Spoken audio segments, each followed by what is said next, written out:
एक दिन राधिका और उसकी सास को घर पर अकेले रहना पड़ गया था। तब विजय जाते जाते कहता है, सुनो, ताला लगा के सोना। अच्छे से खिड़की दरवाजे चेक कर लेना और मम्मी का बीपी भी चेक कर लेना। हाँ जी, कोई दिक्कत नहीं है। अब आप आराम से जाइए शादी में। मैं मम्मी जी का पूरा ख्याल रखूंगी। और अपना ख्याल भी रखना। हाँ जी, अपना भी रखूंगी। अब जाइए ना आप। थोड़ी देर बाद गांव में जीप पर लगे एक स्पीकर से अनाउंसमेंट होती है। जीप वाला आदमी कहता है, सुनिए सुनिए, गांव में चोरी होने की वारदातें काफी बढ़ गई है, इसलिए सावधानी बरतें। अपनी खिड़की दरवाजे सही से बंद कर लें। अरे राधिका, सुना तुमने? मुझे तो बड़ी घबराहट हो रही है। नहीं मम्मी जी, आप घबराइए मत। मैं हूं ना। मैंने सारे खिड़की दरवाजे बंद कर दिए हैं और कुछ भी होता है तो पुलिस का नंबर तो है ही मेरे पास। अच्छा, मेरी तो सांसें तेज चल रही है बेटा। एक तो ये विजय भी घर पर नहीं है। मम्मी जी, वो भी जल्दी ही आ जाएंगे। मेरी अभी फोन पर बात हुई थी। आप बस रिलैक्स रहिए। उधर दूसरी तरफ दो चोर रात में गांव में चोरी करने का प्लान बनाते हैं। दोनों सास बहू अकेली है उस घर में। अच्छे से पता लगाया नो? हाँ, कोई और नहीं है घर पर। अच्छा मौका है हाथ साफ करने का। अरे वाह, अब आएगा मजा। देर रात को जब सब कुछ सुनसान होता है, दोनों चोर गांव की तरफ निकल जाते हैं। अरे कौन सा घर है? वो कोने वाला, तुम बस मेरा पीछा करो। ठीक है। दोनों दबे पांव बचते बचाते राधिका के घर के बाहर तक पहुंच जाते हैं। ये सास बहू बड़ी चालाक है।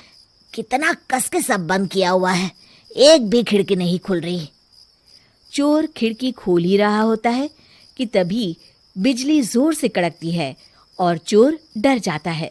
राधिका की सास भी चौंक कर उठ जाती है। राधिका!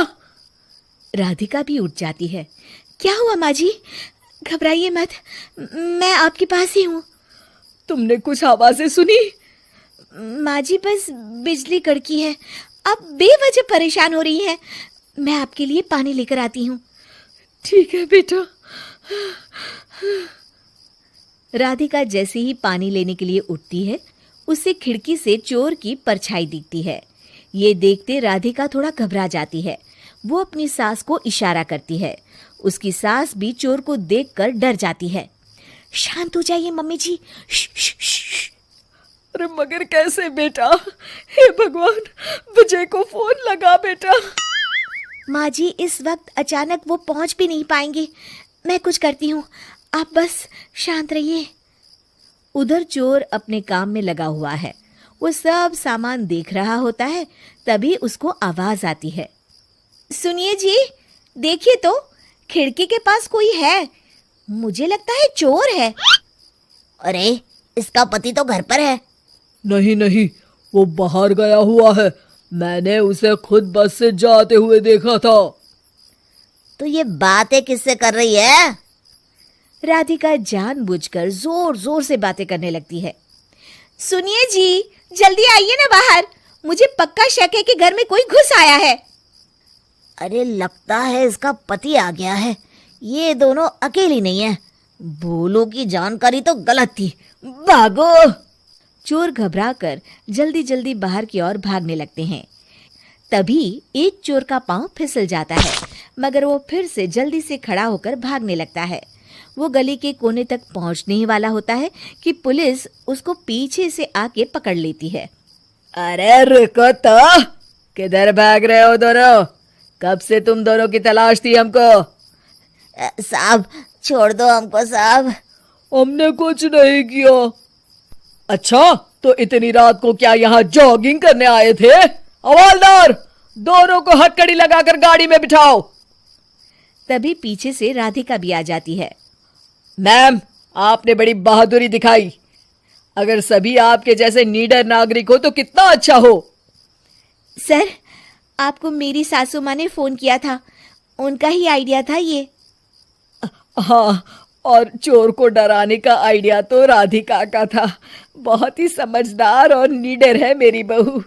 चलिए, आप दोनों का ही बहुत बहुत शुक्रिया। आपने इन चोरों को पकड़वाकर देश की मदद की है। और हाँ, पुलिस स्टेशन आकर अपना इनाम जरूर से ले लीजिएगा। और अगले दिन विजय शहर से आ जाता है। वो अखबार में तस्वीर देखता है जिसमें राधिका और माँ इनाम ले रहे होते हैं।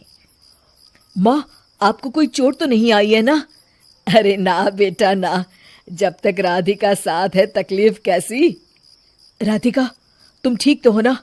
I am so proud of you Radhika, तुम बहुत ही समझदार हो। आप एक आलसी लड़के से करा देते हैं। चलो, रोली की शादी हुई और हमने गंगा नहाई।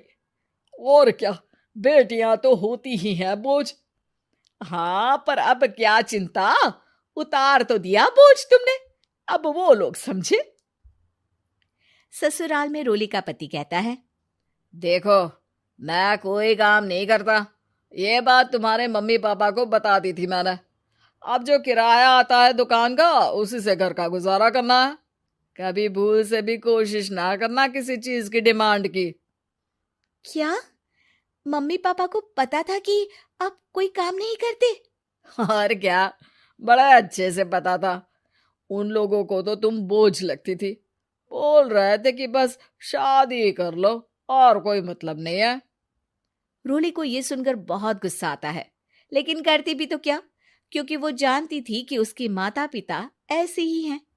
जैसे तैसे रोली दिन काट रही थी। रोली को एक प्यारी सी बेटी होती है। धीरे धीरे वो बड़ी होती है और उसके साथ उसकी जरूरतें भी बढ़ती जाती हैं। सुनिए जी, अब तो सिमी बड़ी हो रही है, उसका स्कूल में दाखिला कराना है।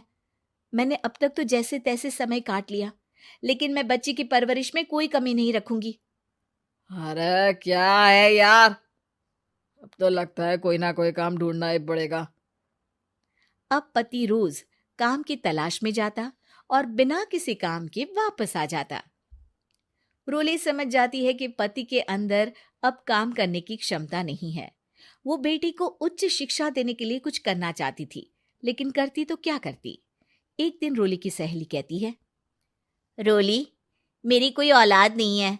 अगर तू मेरी औलाद को जन्म दे तो मैं तुझे तेरे मुंह मांगे पैसे दूंगी। अरे, तेरी औलाद को मैं कैसे जन्म दे सकती हूँ?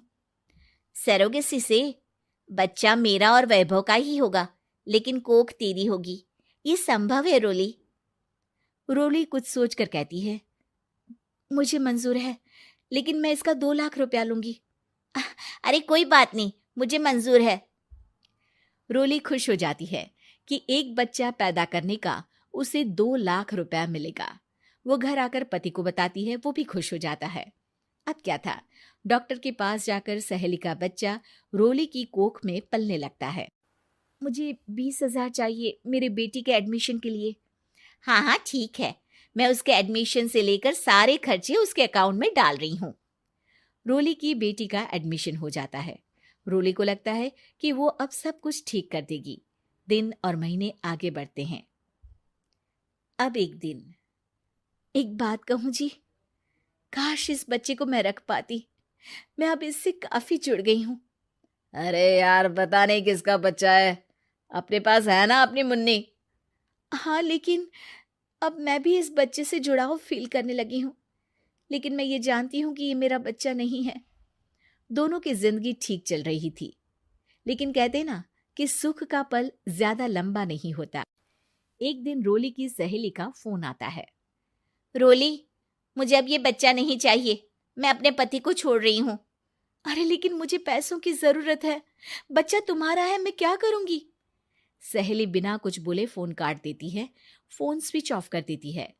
लेकिन रोली के जीवन का तूफान यहीं नहीं रुकता। रोली, मैं इतना भार नहीं उठा सकता। आज पढ़ाई का पैसा मांग रही हो, कल को शादी, कॉलेज और पता नहीं क्या क्या। मैं तुम्हें छोड़ रहा हूँ, अपनी बच्ची उठाओ और निकलो इस घर से। अरे पर मैं कर तो रही हूं ना बच्चे के लिए काम, आप आराम से रहिए ना। क्या काम कर रही हो, देख रहा हूं मैं।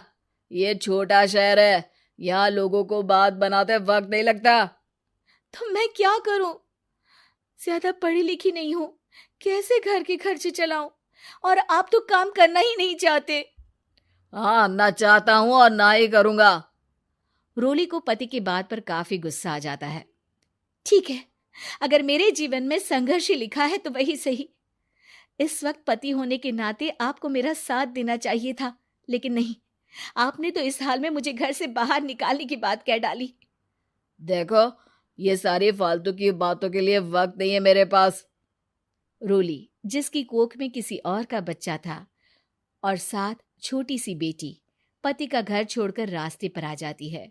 रोली के पास मायके के सिवा दूसरा कोई रास्ता नहीं होता। अरे रोली, कैसी है? कितने दिनों के लिए आई है? हमेशा के लिए माँ।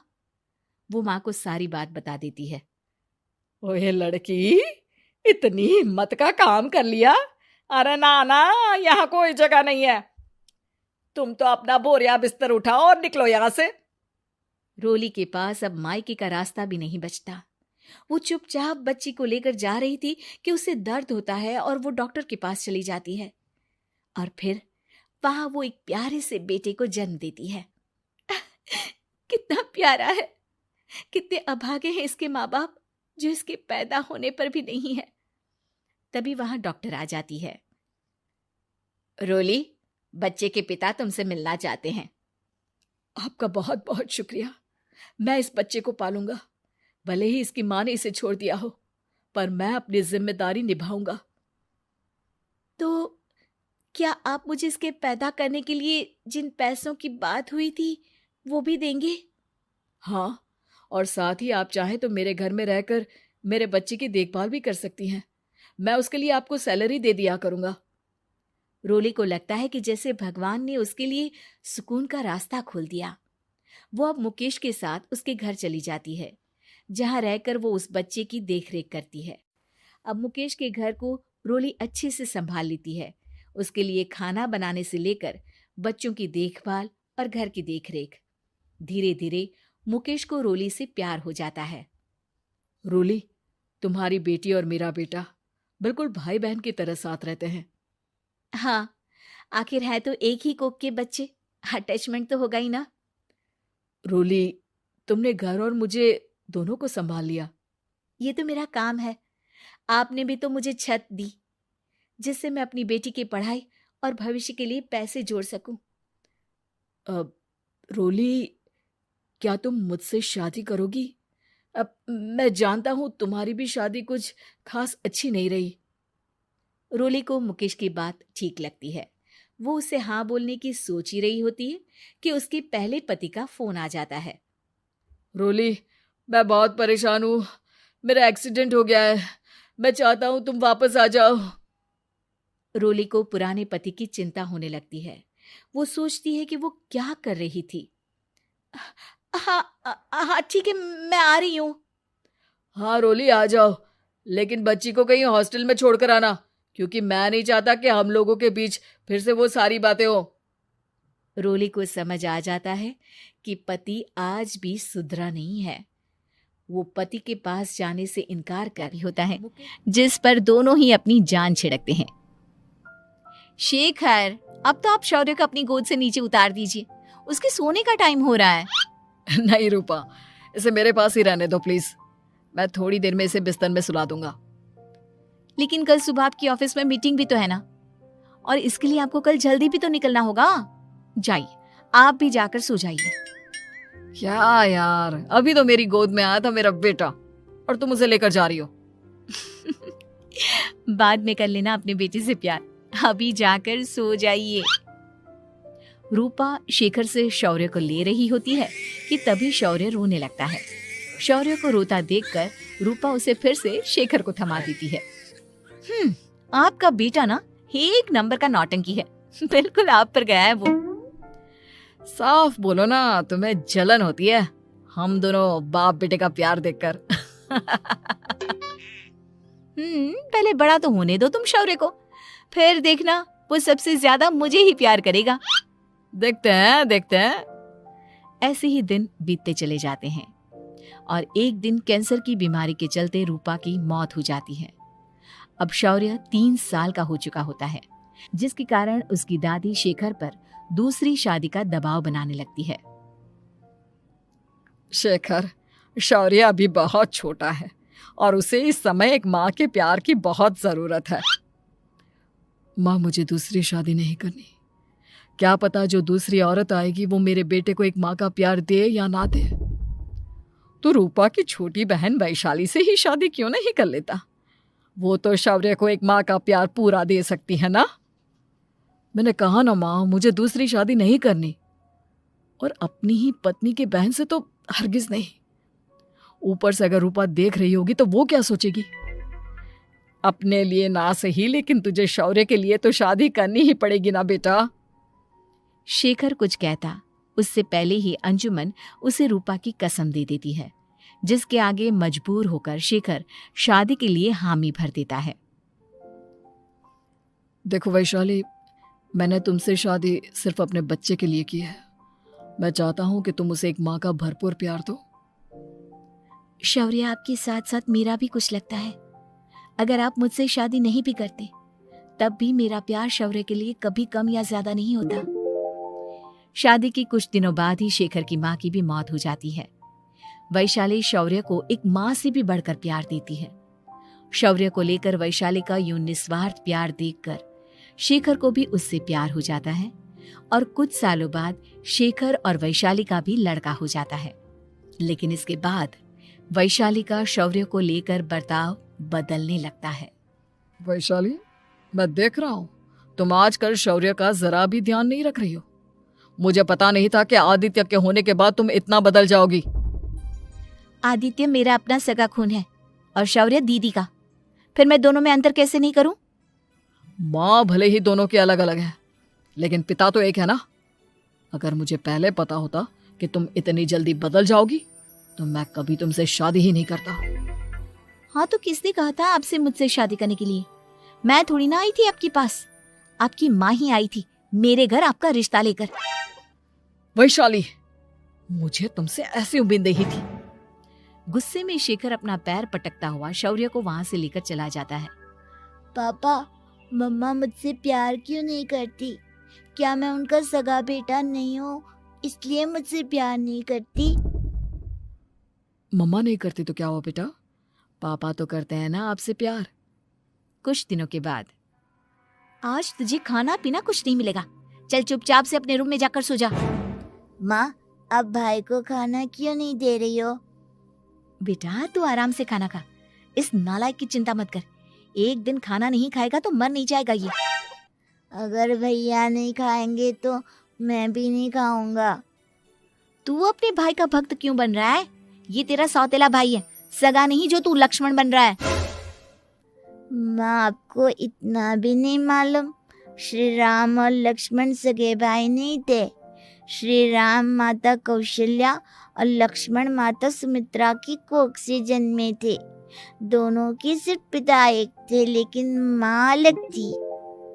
मुझे ज्यादा ज्ञान देने की जरूरत नहीं है, ये सतयुग और त्रेता युग नहीं है, समझे? आया बड़ा भाई का चमचा। इतना कहकर वैशाली वहां से चली जाती है, जिसके कुछ टाइम बाद शेखर वहां आता है और आदित्य उसे सारी बात बताता है। मुझे माफ कर दो शौर्य, तुम्हारी माँ के जाने के बाद मुझे दूसरी शादी का फैसला करना ही नहीं चाहिए था। अगर मैं दूसरी शादी नहीं करता तो शायद आज तुम्हारी ये हालत ना होती। नहीं पापा, अगर आप शादी नहीं करते तो मुझे आदित्य जैसा छोटा भाई कभी नहीं मिलता। थैंक यू मुझे इतना अच्छा भाई देने के लिए। तुम दोनों हमेशा ऐसे ही साथ रहना, फिर कोई भी तुम दोनों का कुछ नहीं बिगाड़ पाएगा। चलो, मैं तुम दोनों को आइसक्रीम खिला कर लाता हूँ, बहुत भूख लग रही है ना। शेखर शौर्य और आदित्य को आइसक्रीम दिलाने लेकर जाता है। वो दोनों को पार्क में खड़ा करके आइसक्रीम लेने जा ही रहा होता है, तभी तेज रफ्तार से आती हुई एक गाड़ी उसे कुचल देती है और उसी पल शेखर की मौत हो जाती है, जिसके बाद शौर्य की जिंदगी नर्क से भी बदतर हो जाती है। सुन रे चिरकुट, इस घर के किसी भी सामान को मेरी मर्जी के बगैर हाथ मत लगाना। इन सब पर अब तेरा कोई हक नहीं है, समझा? ठीक है माँ, मैं आपकी इजाजत के बगैर किसी चीज को हाथ नहीं लगाऊंगा। चल जाकर अब पूरे घर की सफाई कर। महज 7 साल का शौर्य वैशाली के कहने पर अपने नन्हे नन्हे हाथों से पूरे घर की सफाई करने लगता है। ऐसे ही दिन बीतने लगते हैं, लेकिन मासी से माँ बनी वैशाली को उस मासूम से बच्चे पर जरा भी तरस नहीं आता। क्यों शौर्य, ये घर में इतनी गंदगी कैसे हो रही है? ढंग से सफाई नहीं की है क्या तूने?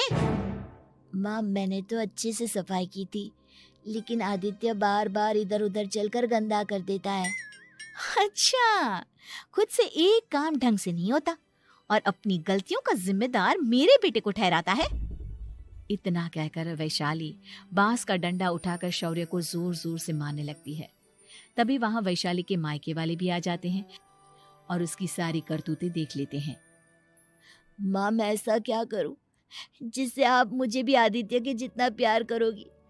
बोलिए ना माँ, मेरे क्या करने से आपके अंदर मेरे लिए ममता जागेगी? वैशाली शौर्य की एक नहीं सुनती, उसके ऊपर डंडे बरसाती जाती है। हद पार होते देख वैशाली की माँ उसका हाथ पकड़ती है और जोर से उसे थप्पड़ मारती है। यही सब करने के लिए तूने दामाद जी से शादी की थी? हमने सपने में भी तुझसे ऐसी हरकत की उम्मीद नहीं की थी। तू माँ नहीं, माँ के नाम पर एक धब्बा है। बस कीजिए माँ, आदित्य के इस दुनिया में आने से पहले मैंने इसे बहुत प्यार किया था, लेकिन अब जब मेरी खुद की औलाद है तो मैं किसी और के बच्चे से प्यार क्यों करूं? अरे नालायक औरत, जिसे तू किसी और का बच्चा कह रही है वो तेरी खुद की सगी बहन का बच्चा है। बहन है तो क्या हुआ, मेरे अपने बच्चे से बढ़कर तो नहीं हो सकता ना ये कभी। अगर यही बात थी तो तू हमें पहले बता देती, हम शौर्य को अपने साथ ले जाते। उसे इस तरह प्रताड़ित करने की क्या जरूरत थी? अगर आपको लेकर जाना है ना तो ले जाइए इसे, मैं नहीं रोकूंगी। नहीं माँ, मुझे कहीं नहीं जाना, मुझे आपके साथ ही रहना है। मैं तेरी कोई माँ बाबा नहीं हूँ, तेरी माँ मर चुकी है, समझा? अब निकल जा मेरे घर से। माँ, अब बहुत गंदी हो, मुझे भी नहीं रहना आपके साथ, मैं भी भाई के साथ ही जाऊंगा। अरे तू क्यों जाएगा, तू तो मेरा सगा बेटा है, जाने दे इसे। हम यहाँ ऐश से रहेंगे, तुम्हारे पापा बहुत सारी जमीन जायदाद छोड़ गए हैं तुम्हारे लिए। नहीं माँ, मुझे भाई के साथ जाना है। आप अच्छी नहीं हो, आप बहुत बुरी हो, आप भाई को बहुत परेशान करती हो। देख वैशाली, तुझसे ज्यादा समझ तो इस मासूम बच्चे में है। ये तेरे बुरे कर्मों का ही नतीजा है जो आज तेरी सगी औलाद खुद से तुझे ठुकरा रही है। आदित्य, तुझे इस शौर्य ने भड़काया है ना मेरे खिलाफ? नहीं माँ, मुझे किसी ने भड़काया नहीं, पर मैं सब देखता हूँ, सब समझता हूँ। भाई बहुत अच्छा है, वो आपकी जैसा नहीं है। चलिए नानी। इतना कहकर वैशाली के मायके वाले आदित्य और शौर्य को अपने साथ ले जाते हैं और इस तरह वैशाली बड़े से घर में अकेली देवरानी रहती थी। चंदा का पति बहुत पैसे वाला था, उनके पास किसी भी चीज की कोई कमी नहीं थी, और उसके विपरीत शांति का पति बहुत ही गरीब और नशेड़ी था। शांति चंदा के घर में काम करके अपना घर चलाती थी। भाभी, घर पर खाने के लिए कुछ भी नहीं है, अगर आप थोड़ा खाना दे पाए तो बहुत मेहरबानी होगी। मुझे जो भी पैसे मिलते हैं वो तो आपके देवर नशे में उड़ा देते हैं। ये तुम लोगों का ना रोज रोज का ड्रामा हो गया है। अब देवर जी कमाते नहीं है तो मैं क्या करूं?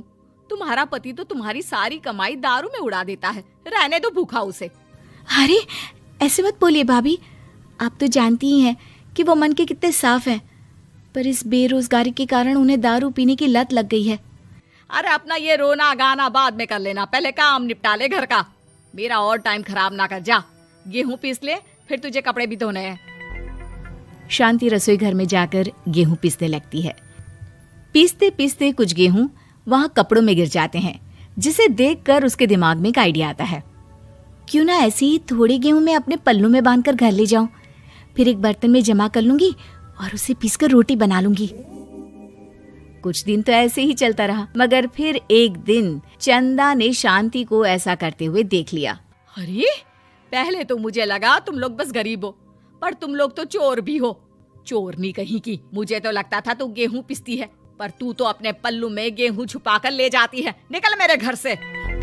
मुझे माफ कर दो भाभी, हमारे पास खाने के लिए एक दाना तक नहीं था, इसलिए मुझे ये सब करना पड़ा। अरे तुम लोग मेरे रिश्तेदार हो, इसीलिए दया कर कर तुझे मैंने अपने घर पे काम पर रख लिया, पर तू और तेरा पति हमारे खानदान का नाम मिट्टी में मिलाने पर उतारू हो चुके हैं। आपको मुझे जितनी गालियां देनी है दीजिए, मारना है तो मार भी लीजिए भाभी, पर मुझे काम से मत निकालिए। परिवार की बात है, वरना कोई और ऐसा काम करता ना तो धक्के मार कर कब से घर का बाहर निकाल दिया होता। रोते रोते शांति अपने घर चली जाती है, जहां उसका नशेड़ी पति कहता है, अरे कहाँ रह गई थी कामचोर, इतनी देर क्यों कर दी? आज पैसे लाई कि आज भी खाली हाथ वापस आ गई है? अपने हाथ दिखा, जरूर पैसे छुपा लिए ताकि मैं दारू ना पी पाऊं। नहीं जी, मैं आपसे क्यों छुपाऊंगी, और अभी आप दारू पीने की बात कर रहे हैं, उसी कारण तो आज हम लोगों की ये हालत हो गई है। किसी काम की नहीं है तू, बिना मार खाए समझेगी नहीं। रख, अभी तेरे होश ठिकाने लगाता हूँ। रामलाल शांति को बहुत मारता है।